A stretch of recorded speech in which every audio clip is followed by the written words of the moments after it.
여러분 안녕하세요. 오늘도 우리 하나님 말씀 함께 나누겠습니다. 느헤미야 11장 1절 2절 말씀입니다. 백성의 지도자들은 예루살렘에 거주하였고 그 남은 백성은 제비 뽑아 10분의 1은 거룩한 성 예루살렘에서 거주하게 하고 그 10분의 9는 다른 성읍에 거주하게 하였으며 예루살렘에 거주하기를 자원하는 모든 자를 위하여 백성들이 복을 빌었느니라. 아멘. 느헤미야 당시의 예루살렘 성은 사람들이 안전하고 편안하게 살 만한 그런 도시가 아니었습니다. 성벽이 무너지고 성문은 회파되고 도둑과 강도들이 득실거렸습니다. 아무리 좋은 집도요, 주인이 살지 않으면 폐허가 되죠. 나중에 비록 성벽은 재건이 되었고 성문은 다시 세워졌지만 아직도 예루살렘 성 안은요 썰렁하고 또 강도와 도둑이 득실거렸을 겁니다. 자, 그 상황을 한번 상상을 해보세요. 누가 거기에서 살려고 하겠습니까? 아무리 예루살렘 성이라 할지라도 그곳을 모두 피하고 싶었을 겁니다. 언제 어떤 피해를 볼지 모르기 때문에 그곳에서 사는 건 굉장히 위험한 일이라고 생각을 했을 것입니다. 자, 그런데 문제가 있어요. 사람이 살아야 되지 않겠습니까? 과연 누가 그 예루살렘 성에 들어가서 살겠느냐 하는 거예요. 이제 이스라엘 백성들은요, 예루살렘 성의 남은 자들을, 거기 살 사람들을 정해야 했던 겁니다. 1절입니다. 백성의 지도자들은 예루살렘에 거주하였고 그 남은 백성은 제비 뽑아 10분의 1은 거룩한 성 예루살렘에 거주하게 하고 그 10분의 9는 다른 성읍에 거주하게 하였으며, 성 안에 들어가서 그 성 안의 일들, 할 일이 얼마나 많겠습니까? 그 잡풀도 정리해야 되겠고요. 또 여러 가지 보수해야 될 일도 계속 있었겠죠. 그런 일들을 할 사람 살 곳으로 정리할 책임을 진 사람들은 바로 백성들의 지도자들이었습니다. 지도자들이 먼저 모범을 보인 겁니다. 여러분, 지도자가 모범을 보이면요, 백성들은 기쁘게 따라오죠. 리더가 희생하면 따르는 사람들도 희생을 합니다. 그러면요, 슬픔이 기쁨이 변하고 살아나기 시작을 하는 거죠. 이스라엘 민족의 지도자들은요, 두말할 것도 없이 이스라엘 성으로 들어가서 살기로 결심했습니다. 그 다음은 제비를 뽑아서 10분의 1을 성 안에 넣었습니다. 왜 제비 뽑았을까요? 그것은 사람이 많았기 때문이에요. 자원하는 사람들이 많았기 때문에 다 보낼 수가 없고 제비를 뽑아서 넣을 수밖에 없었던 거죠. 그래서 10분의 1을 뽑아서 예루살렘 성 안에 그들을 넣은 것입니다. 제비 뽑기란 어떤 의미일까요? 하나님이 선택하셨다는 의미입니다. 그래서 고난이 기쁘고요, 더 열심히 최선을 다해서 살게 되는 겁니다.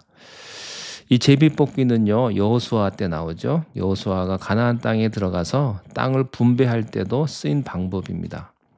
서로 좋은 땅 달라고 하니까 제비 뽑기 한 거예요.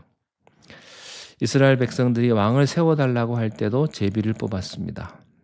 결국 제비 뽑기란 사람이 후보자를 세우지만 선택은 하나님이 하신다는 그런 믿음이 밑바탕에 깔려 있는 겁니다.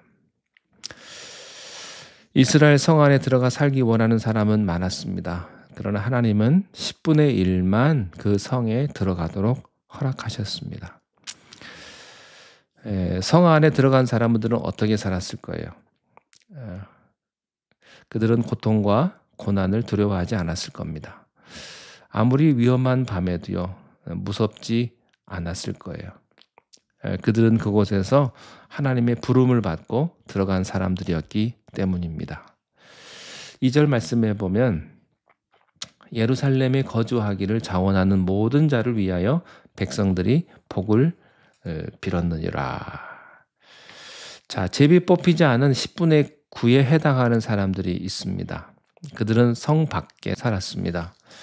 자, 그런데 그들의 행동을 한번 보십시오.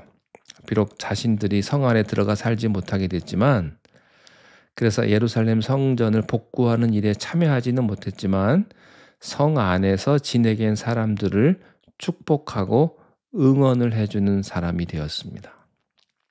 이게 중요합니다. 여러분, 교회에서는요, 하나님의 일을 할 때는 앞에 나서서 하는 사람이 있고요. 또 어떤 상황 때문에, 어떤 사정 때문에 직접 참여하지 못하는 경우도 있어요. 그럴 때 어떻게 해야 됩니까? 그 사람들을 축복하고 기도로 응원해야 하는 것입니다.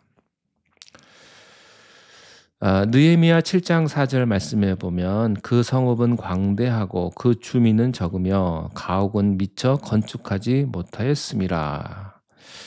느헤미야 당시에 예루살렘 성안은 형편없었습니다. 그런 곳에 누가 복음 자리를 잡고 싶어 하겠습니까? 그런데 이스라엘 백성들은요, 성벽 건축만 중요한 것이 아니고 성전과 도시도 중요함을 알았어요. 그래서 서로 자기가 성 안에서 살겠다고 자원한 것입니다. 느헤미야 11장에 보면 예루살렘 성 안에 들어가거나 성 밖에서 사는 사람들의 명단이 계속해서 나옵니다. 제가 이걸 다 읽지는 못하겠는데, 그런데 이 느헤미야의 특징은요, 명단을 잘 기록했다고 하는 것입니다. 지도자의 이름이 3절부터 9절에 있고요. 또 레위 자손의 이름이 10절부터 14절에 있고요. 성 문지기의 명단이 그 다음에 나옵니다. 그리고 성 밖에 살게 된 사람들의 이름이 계속해서 나옵니다. 왜 이렇게 이름을 다 적었을까요? 일부러 성 안에 사는 사람하고 성 밖에서 사는 사람을 구분하려는 것이 아니었습니다. 중요한 것은 그들 모두가 하나님의 일에 참여했음을 강조하는 거예요.